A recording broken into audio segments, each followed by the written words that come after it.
And we're going to put some subfloor in. I got this all framed out, and it's looking good, man. I actually jacked it up a little bit more because I think that it has settled a little bit since we've been, I jacked it up originally and got it to where it should be. And it looked like it settled just a little tiny bit. So what I actually did is I jacked it back up again, and I put another, I put a 1/2 inch shim underneath there, and it settled back down again, and it looks really good and straight. It's good as gonna get it. I'm not gonna, in something like this where it's built and you have pillars underneath the house blocking and stuff, they will continually to sag a little bit. They will do that. And this hole right here in the floor is actually for a trapdoor that goes in here. That's how you get underneath the house to work on water pipes or whatever. And probably every few years or so you need to go underneath with a jack and maybe put a few more shims here and stuff. Eventually it's going to stop sinking, everything will stop, but unless they got a sinkhole under your house. But I added a support right here because this is why I think this floor, because this joist right here doesn't run all the way across because you need a trapdoor. Plus these boards were rotten, so that was the other case too. So I put all treated 2x8s in there. The framing around and just the blocking and stuff like that for the floor and everything, that's all just regular boards. But all the floor joists, they're all treated boards and stuff, so they shouldn't be, rot again and stuff. And then I also have a 4x4 over here with blocking and everything, so that way it supports this whole corner. I believe that's why. Try to do the best I can here. That's why it's sagged right here. So we got her all done, got her all framed out and everything, and we're ready to start putting subfloor in. If you have ever been in a house, or maybe your house or whatever, you will and you walk across the floor and you have a squeak. You have a little bit of a squeak on the floor when you walk across, in a house or something somewhere. It's because the boards are moving on the floor joists, and they kind of wiggle around, and over time, nails or screws or whatever, they kind of get a little bit loose. They work their way loose or whatever, and the two pieces of wood will kind of squeak against each other. So the way to get around that, I mean, I'm only doing this section in the bathroom and stuff, but I'm going to do it anyways, and that is to use a construction adhesive. You just buy this in tubes, and stuff works awesome. Doesn't need a ton. Just have a little bead.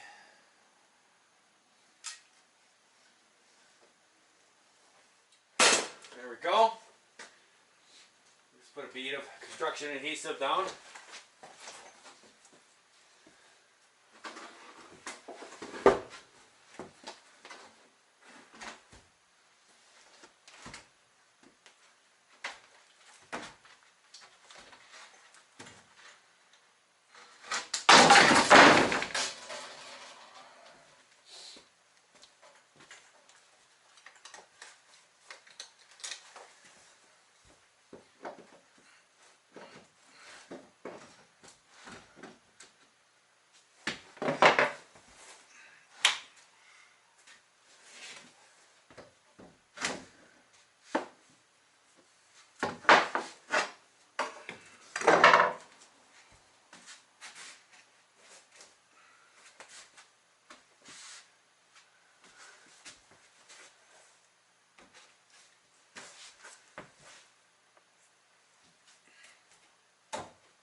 Go in place.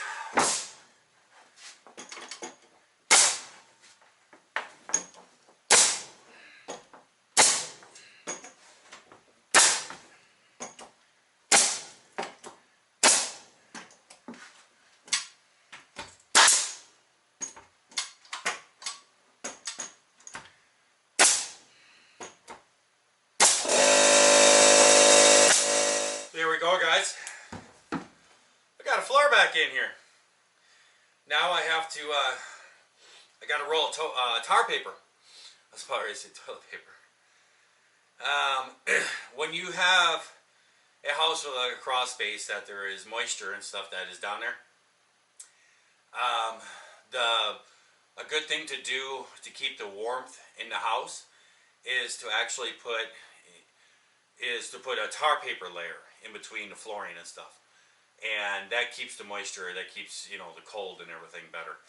So I'm gonna put the tar paper. I got to get my hammer, my staple hammer, and lay out some tar paper and staple that on down, and then the next layer of flooring is gonna go on, and we'll be good to go with the floor in here. And then it's really overkill, but the original floor was all planking. I'll be honest with you, the inspector, she saw this, there's hardwood floors in here. And she saw this, she was like, oh my goodness, it has hardwood floors in it.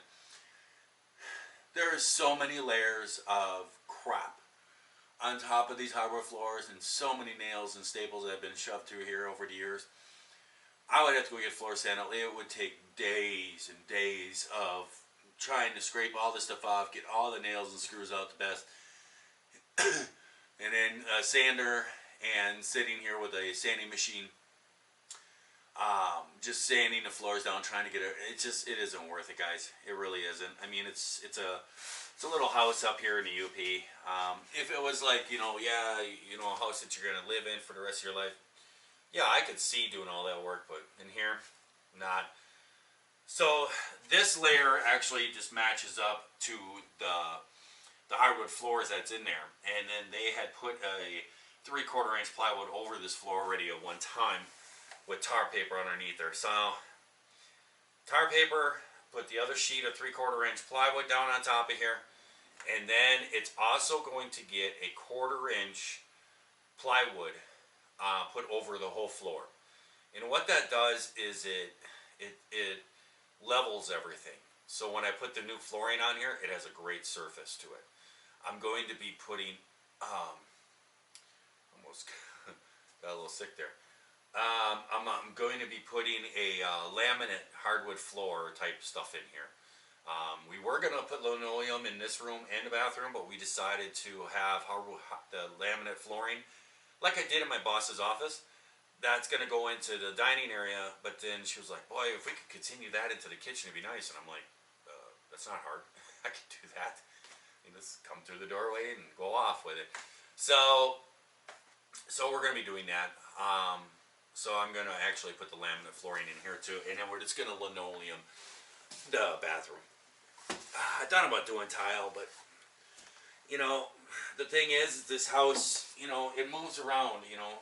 It's on a crawl space. It's got a good foundation around the edges, but like I said, the blocking underneath, it does move, you know, over the years. The house moves around a little bit. And with a tile floor, it'd probably crack and everything, so I don't want to do that. Well, got our roll of tar paper out of the garage out there.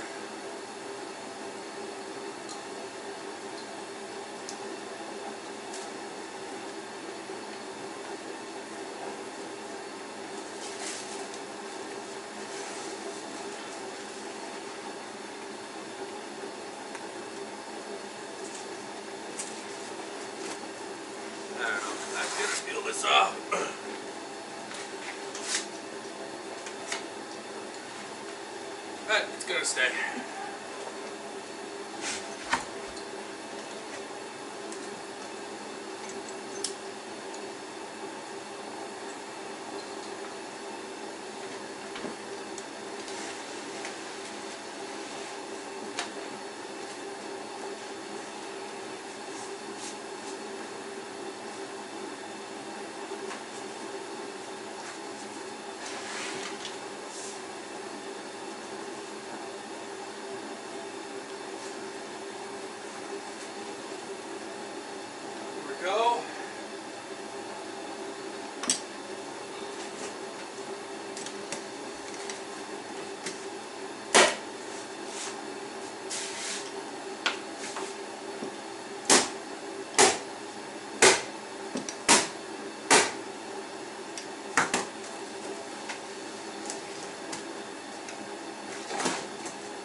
Just gotta remember not to step here.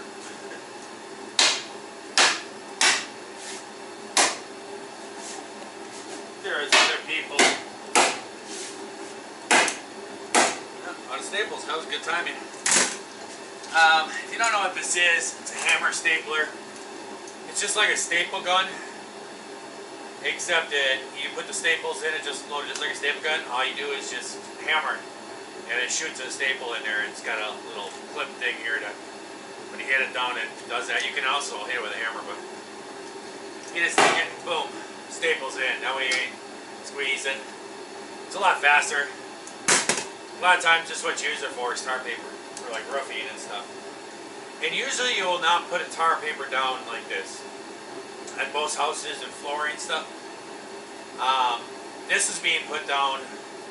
It's kind of like a vapor barrier because it's not heated down there.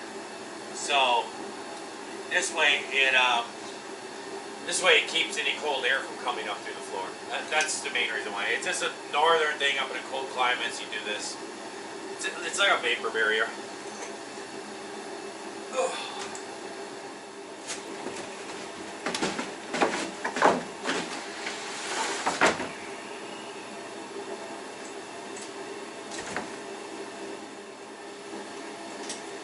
There we go, guys. Floor is back in. Little blood on it. You're not actually doing something on your project if you're not wanting some blood on the floor. So now I'm going to clean this up. I think I'm going to cut a 2x6 to go over there where I took the door out. Put it out in the base there. I can seal that up. And I'm going to put a 1/4 inch, I guess I can stand down here. I'm going to put a 1/4 inch plywood over the top of this whole floor. And that will completely seal it off. And this room will be done with the subfloor. The reason why I decided to do this today is I got to drill the drain pipe for the kitchen sink through the floor and run the piping and everything into the bathroom. A lot easier to do it and drill a hole through it when it's all done than trying to drill holes in the plywood and then drop it onto the parts. A lot easier to do it that way. I have to do that for the water filter system. I have to get that exactly right and get that set down. So it's a lot easier to put the floor down and just drill through everything. So that's why I'm doing this room today, getting this done, and getting all over the place. And then I can move in there and do the septic or the drain pipes and hook the toilet up and everything. And but I gotta redo some of the rafters in there. They're a little iffy.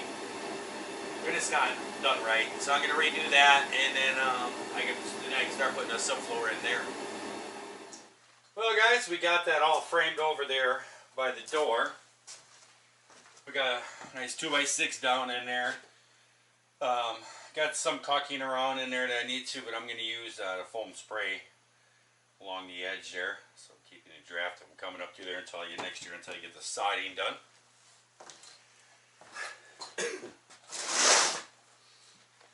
But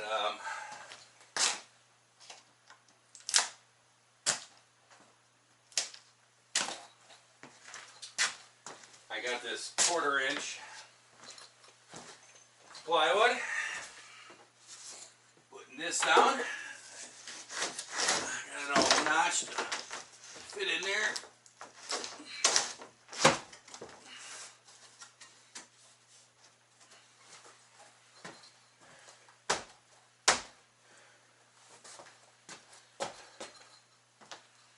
Just like so.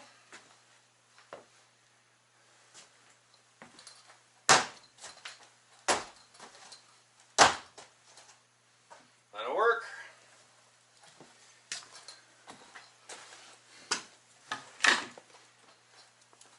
I'll just use my daughter's favorite thing, a staple gun.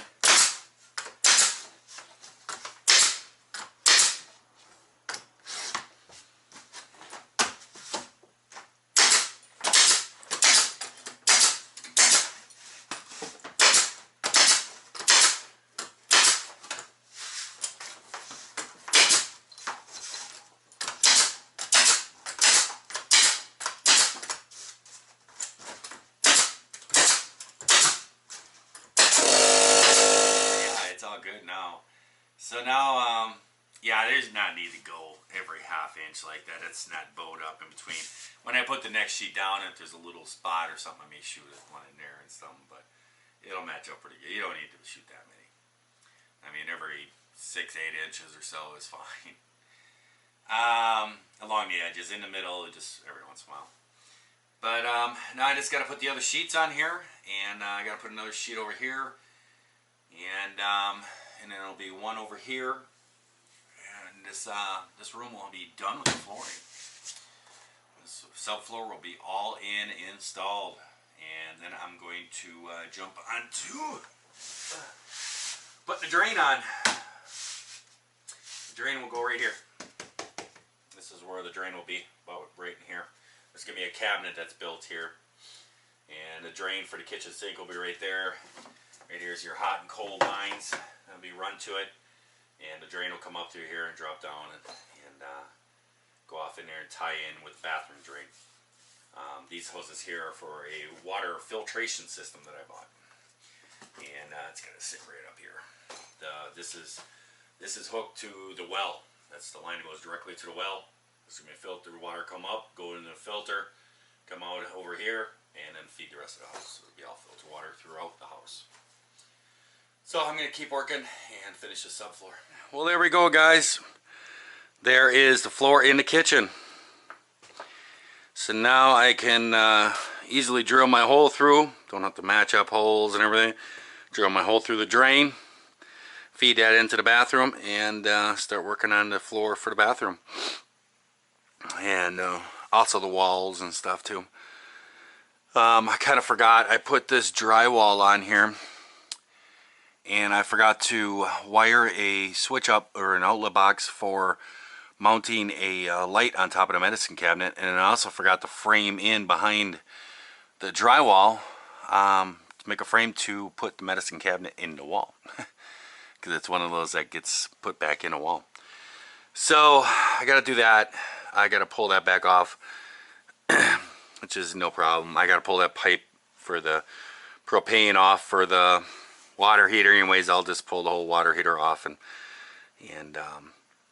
pull that off and pull that stuff off, rewire, do all that. And then I also need to run a wire over for that wall too, off of one of those outlets or something. There's going to be a baseboard heater. I'm just going to put a small 30-inch baseboard heater in here. And I'm also going to put one in the laundry room, and I'm also going to put one in the fairy room. The reason why is here and the one in there, I'm actually going to leave them on. And I'm just going to turn them. I already bought the thermostats for them and stuff. I'm just going to set them at like 40 to 40 degrees. And if we were to be gone, if I was to be gone for a couple weeks, a month or whatever, and say the power goes out and the furnace kicks off and the furnace won't restart or something, and there's no electricity, well, I have heat tape on all the water lines, but just be careful. I'm also going to put styrofoam in the openings here to seal this room off and seal off that in there. Because there's no reason to heat all that anyways. But I'm going to be putting a I just had an idea while I was doing that, putting those heaters in there, so if the power to go out or something like that, when it kicks back on, if the furnace doesn't kick back on, then these electric baseboard heaters in the laundry room and this room will heat up and at least keep these rooms from freezing. And that will keep the piping and everything from the laundry and all the piping in the bathroom, and it'll also, you know, put some heat into the kitchen here too. Keep these rooms from freezing and keep the pipes from freezing. And I got the heat tape below, just in case. And then plus also, you know, these doors get closed off. So if we have company up or something, you know, you go to bed, you want to close the door, there is no venting in here. So it's just kind of open the doors and let the heat just kind of go. We're thinking about maybe do some little fans or something up in the ceiling, just some small fans like up in here pointing down here or something. One pointing, you know, towards the living room. The living room's got its own, I don't know. I'm just talking. But we were talking about doing that. But then when you go to bed and you close the door, you'll have no heat in the bedroom. So I don't know. We can also, have a little bit of a heat going on there. Who knows what we're gonna do? We'll figure it out at that time. We'll see how it is. I think it's gonna be pretty warm in here once I get this all insulated and vapor barrier. I think it'll be pretty good. So there you go. Subfloor is in, and it is good, guys. It is really good. I actually did this just to show you guys. I'm gonna have to turn the light off here.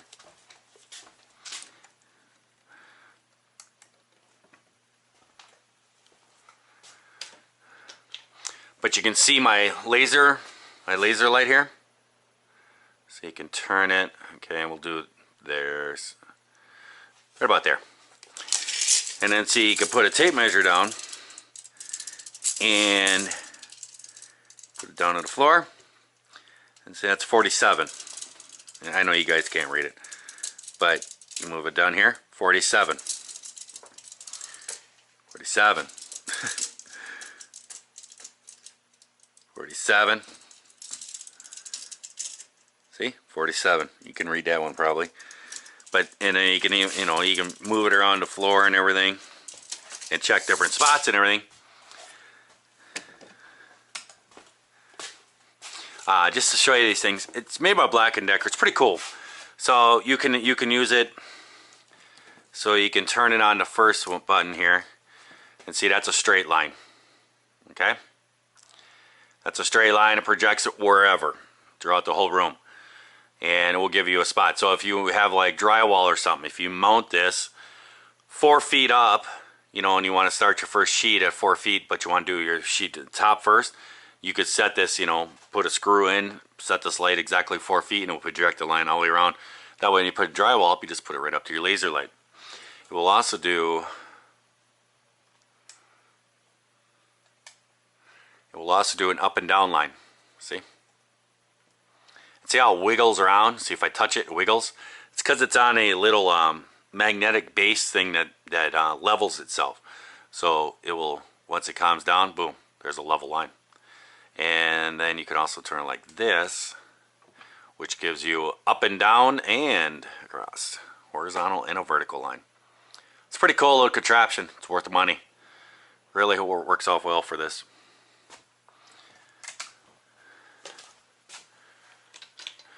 Well, there we go, guys. I think that I'm probably going to let you go. I think I'm going to head back to cabin and get some sleep. Go to sleep for a little while. I'm pretty worn out from just doing this. It's only been a few hours. It's just starting to get dark here, but I'm worn out. So I think I'm going to let you guys go. I hope that everyone out there is having themselves a great day, great night. Watch this here video. If you're not, well, certainly try it all over again tomorrow. The next one will be running all the drain pipes and all the toilet deal and shower deal and all that stuff. And then I gotta fix that walls like I said, and then start putting that floor in. Get that floor in. That'll be cool. Catch you later.